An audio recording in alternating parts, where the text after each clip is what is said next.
What's going on? Things are looking a little bit different today. Whoever guesses the pedal I sold in order to get a haircut wins. You win nothing, but you win bragging rights of having guessed the right pedal I sold in order to get a haircut. I sort of regret it. This is going to be a quick one because I don't really have a lot in store, but I do have ideas for coming down the pipe. And it sort of hinges on something, so we'll cover that here to kind of set the stage for everything else. Yeah, there's been something that's been bugging me lately, and in my own videos and just in YouTube, guitar related YouTube in general, and it's this whole gear thing, right? Like there's just so much gear. Vintage gear, new product launches, stuff that's not that old, it's not vintage, but is surfacing up again as hey, this is cool, new gear, that sort of stuff. And I've always, like from the start, wanted to build out this channel not as a gear thing, more of as like find ways that I can help guitar players either find their sound, find some inspiration, or maybe a piece of gear, or find a way to make their specific setup work better for them. So that's kind of where I'm aiming towards. And even then, I still tend to fall into the gear trap. And it's funny because I look at, like, you know, all my videos and the ones that get the most views, and again, you know, small numbers, but big numbers for me. So I'm looking at the two videos that have the highest view count, and it's the highest view count one is the Tone Master, where I want to see if it would work with my gigging board, like my compact one, where I was getting most of, like, all the gain tones from the pedal board, from the Bogner Blue Ecstasy Overdrive and like a Klon clone from Amazon, to push that into slightly like higher gain, pushing that into a clean of an amp. And so we did that with a Tone Master, and it's so far been the best video in the bunch. And so I'm thinking, what is it exactly? And I think it boils down to there's a lot of players that just like a shit ton of gain, so anything high gain they want to go see. But also it's gear, you know, it's this new amp, this new digital technology. Fender took that technology and built an actual amplifier, you know, not a toy amp that has all the amps built in. It's designed to be like as giggable as, like, you know, the tube versions, right? So gear wise, that gear seems to get people watching. And the other one that's second in line for the highest view count is the 335 comparison between the Gibson and the Epiphone. So again, I think what's drawing people in is the Gibson versus Epiphone. Some people want to watch a video and get some kind of confirmation that, yes, the multi-$1,000 Gibson is by far better than the Epiphone. And other people come in wanting to see how their Epiphone is more bang for the buck and is as good as, if not better than, you know, this guitar is as good as, if not better than. We've all read that line. It's a silly line, but they want to see how that stacks up to the Gibson, right? Because they want to confirm that they made the right choice in buying the Epiphone or not buying it, whatever. So I think that's centered around gear. I guess the thing I have a problem with is I don't want to be pushing gear as the answer so much, because it's not just about gear. You know, you look at any name a player.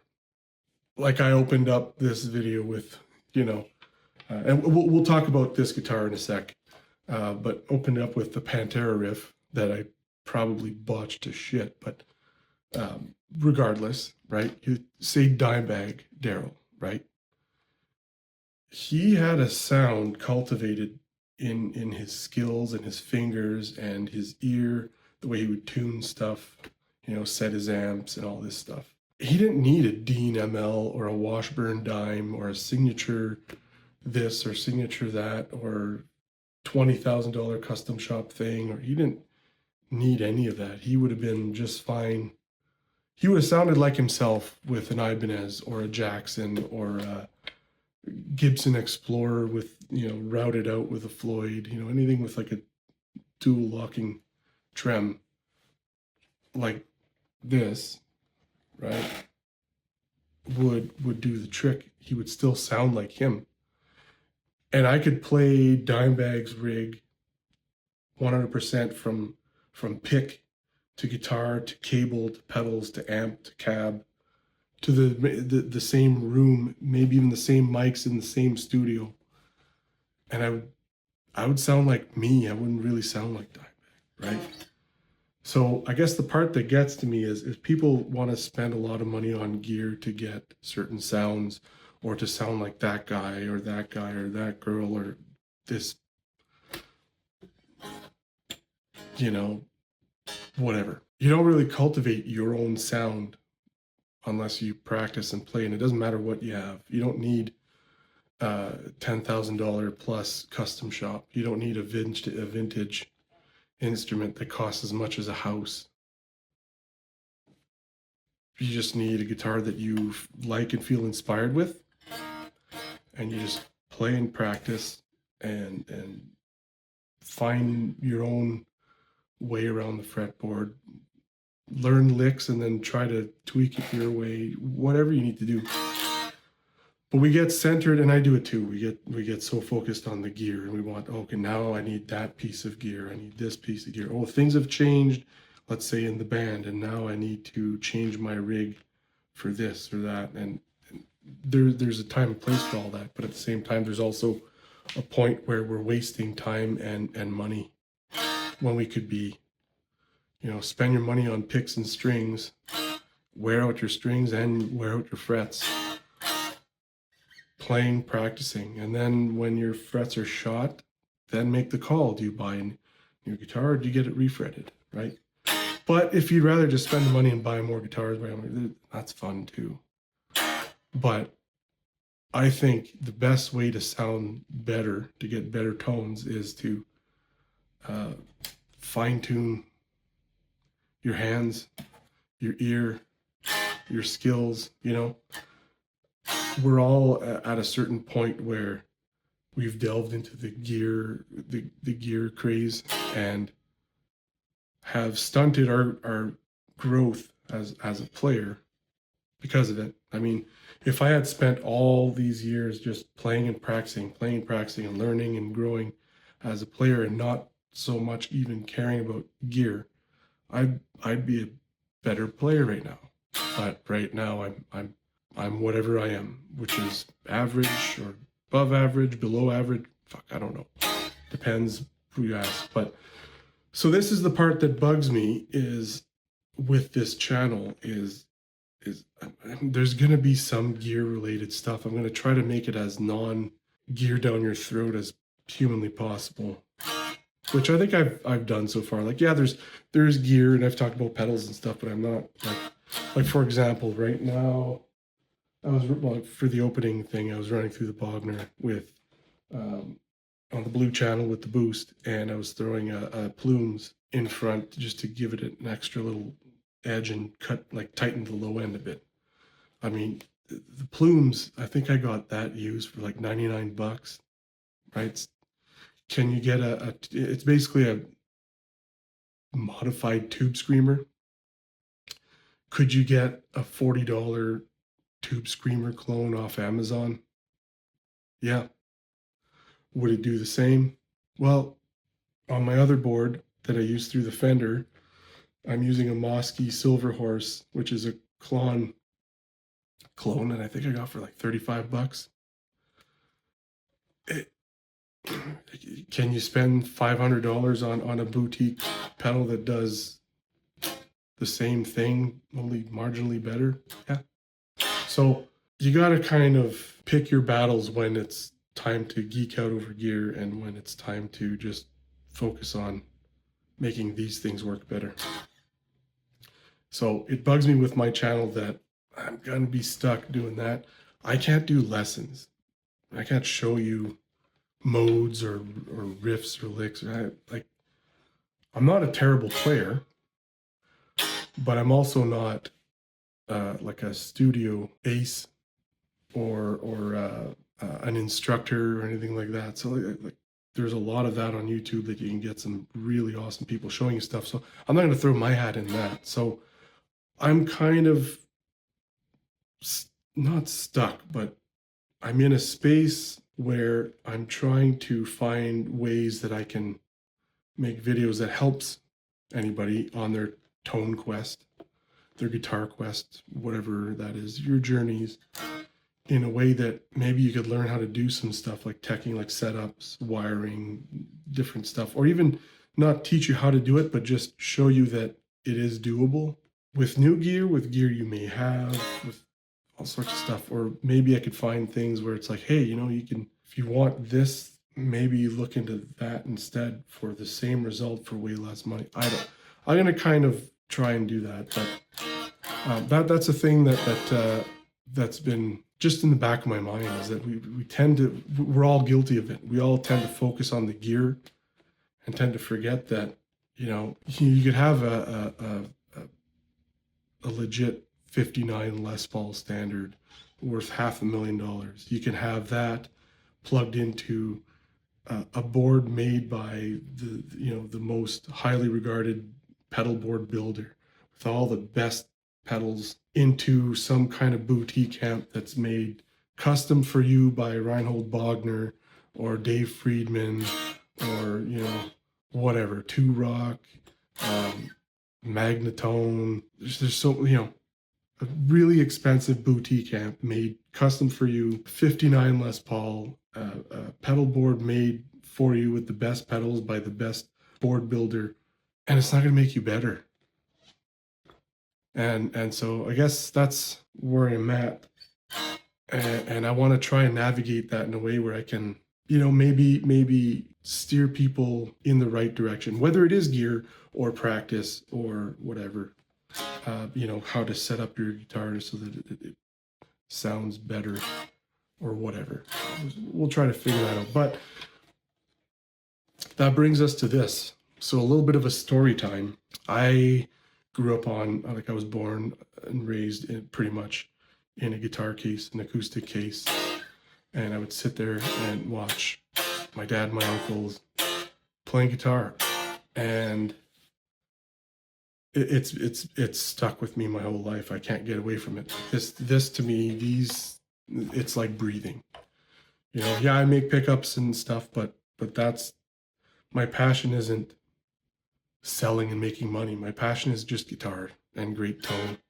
And I happen to make pickups. Some people happen to buy them from time to time, and they get to experience what I put into them. And then they do what they do with them and make it their own, right? And so I grew up pretty much in a case, and then I started playing naturally, like around 6 or 7 years old. So technically I should be way better than I am today because I started back then, but that's this whole gear thing, right? But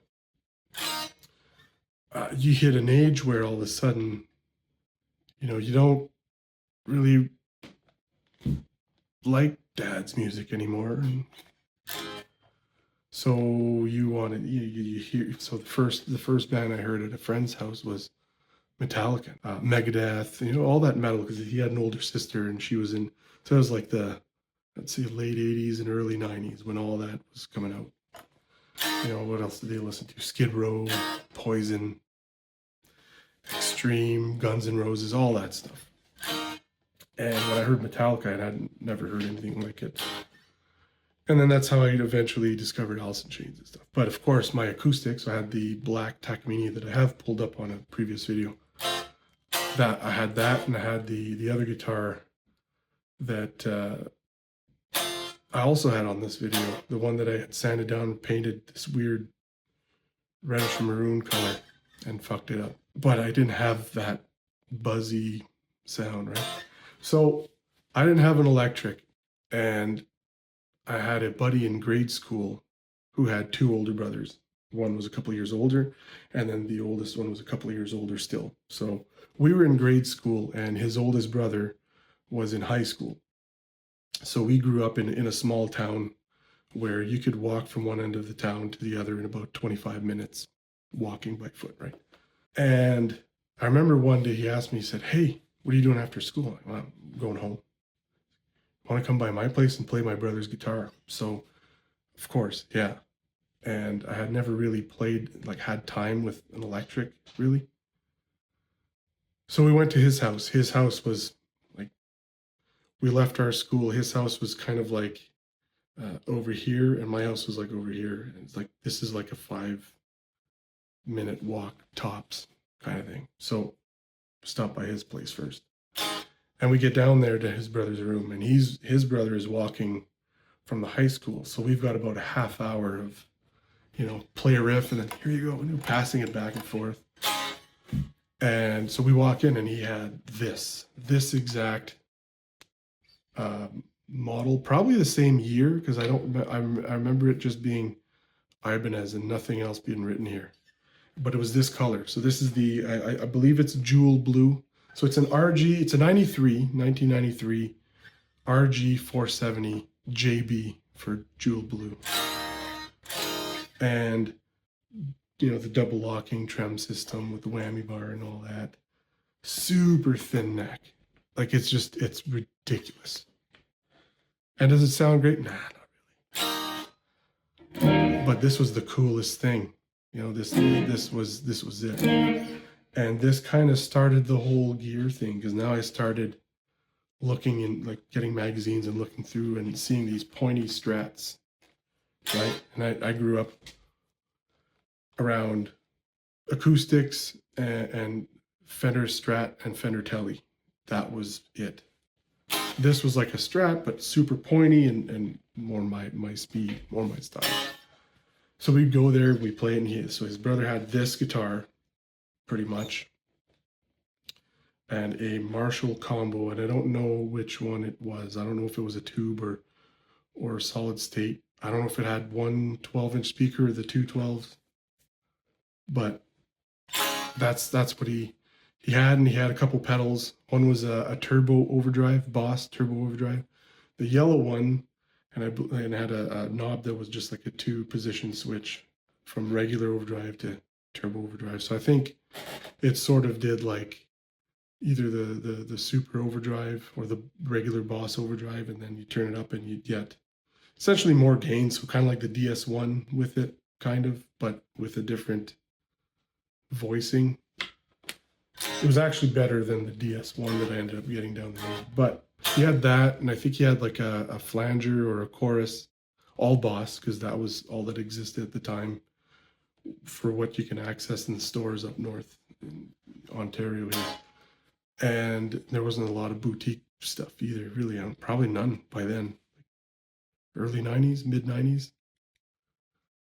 And I think he had like a digital delay, like a Boss DD1 or DD2 or something like that. The white one with the blue text. And so we go there and just distortion, and this is a cool sound, and then this is like the lead sound with all the delay. We just play half an hour. Then his brother would come home from school and hear us playing in his room, so he'd come straight downstairs, open the door, and tell us to get the hell out. But then I knew, like, I wanted an electric. So this was the guitar that we were playing pretty much.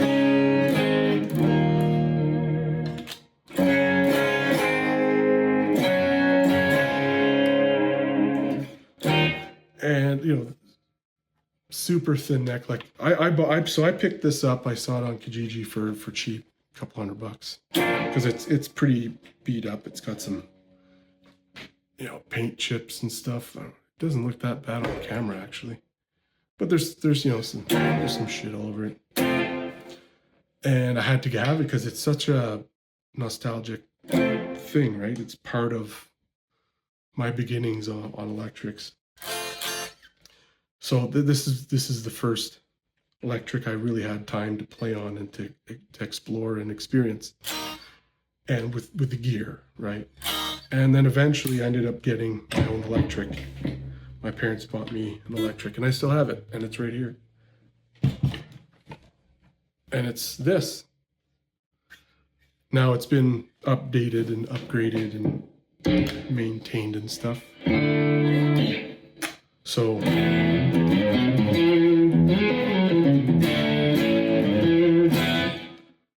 it's a Squire Wayne's World Strat, Japanese-made Squire, and I played this until I think the end of high school. That's all I really needed. But once I experienced humbuckers, then I needed a humbucker guitar, and I ended up getting one at a pawn shop. But then it started off a craze, right? Because now it's like, oh, I can make money and spend money and buy things now. It's a possible thing.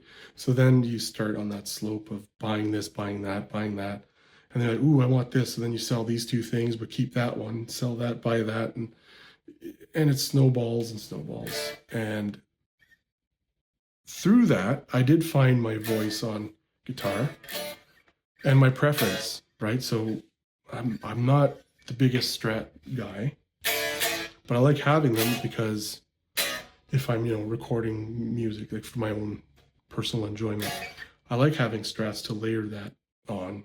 Sometimes when you've got a main rhythm with a Les Paul left and right, you don't want to stick another Les Paul on top of that. You want to.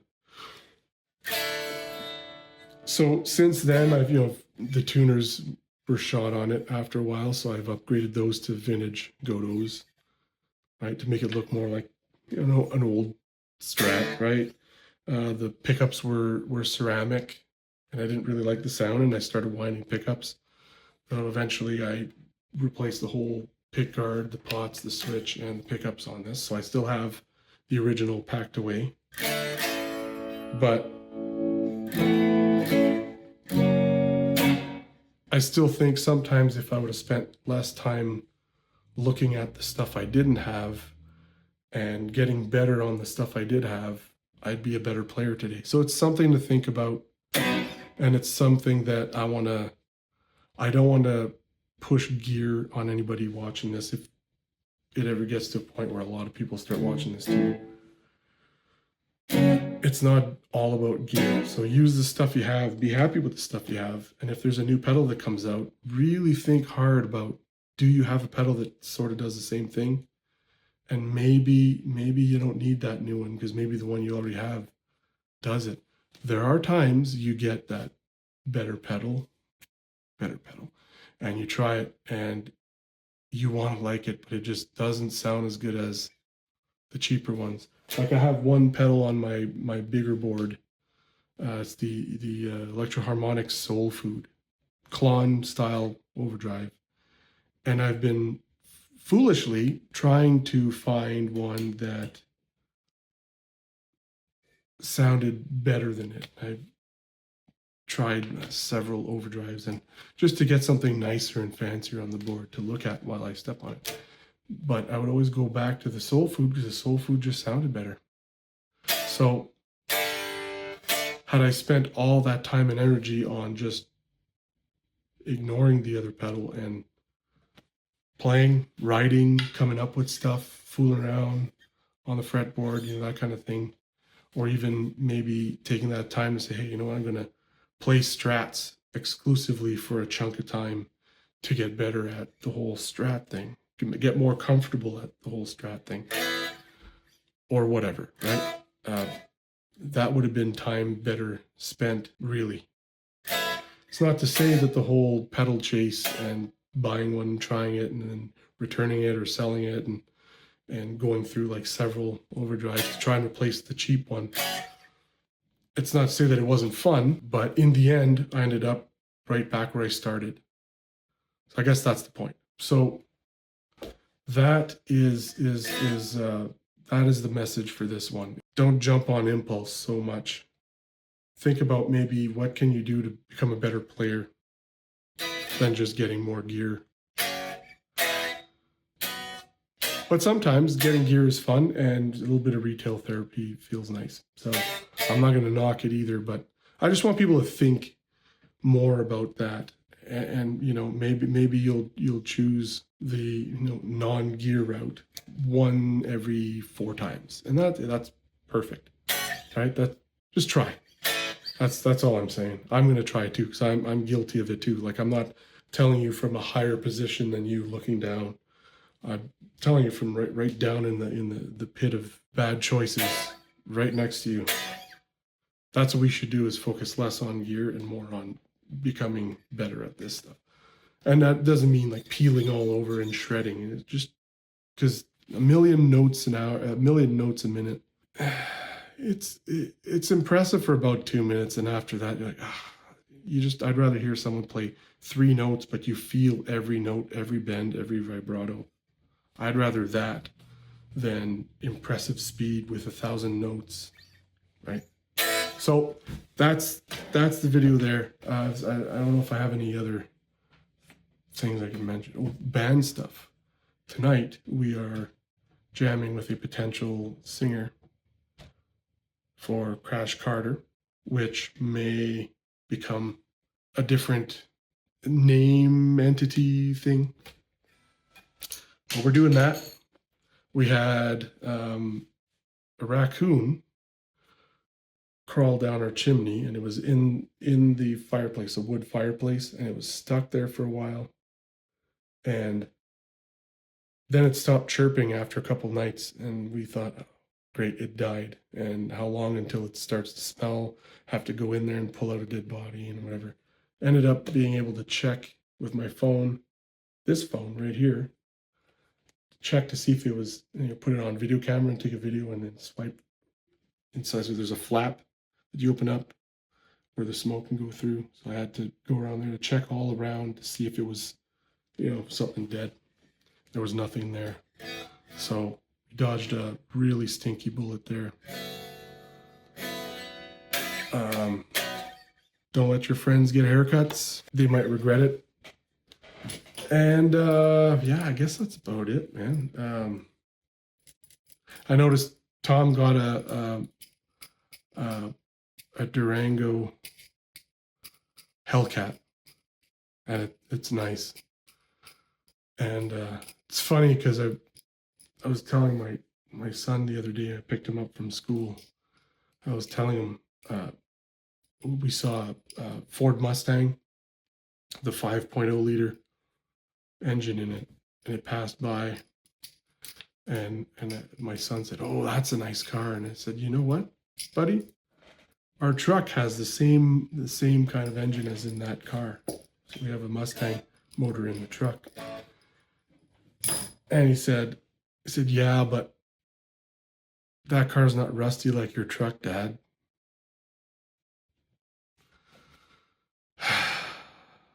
Our truck's pretty rusty, but it goes though. Probably lose like, a few ounces of body, crust every time I accelerate though. But it goes. But it doesn't go like that Hellcat. That's a nice truck. So that's a funny little story there. So I guess we'll end it there. I've already gone way too fucking long. I might not even post this video, I don't know. So here's the 2 first electrics that I've ever played. This one being the first I ever experienced any time on, and this is my first electric.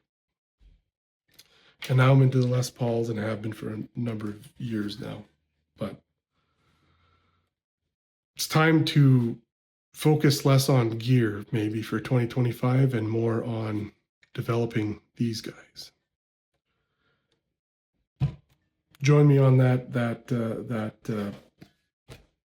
quest, that challenge, the less gear, more playing challenge.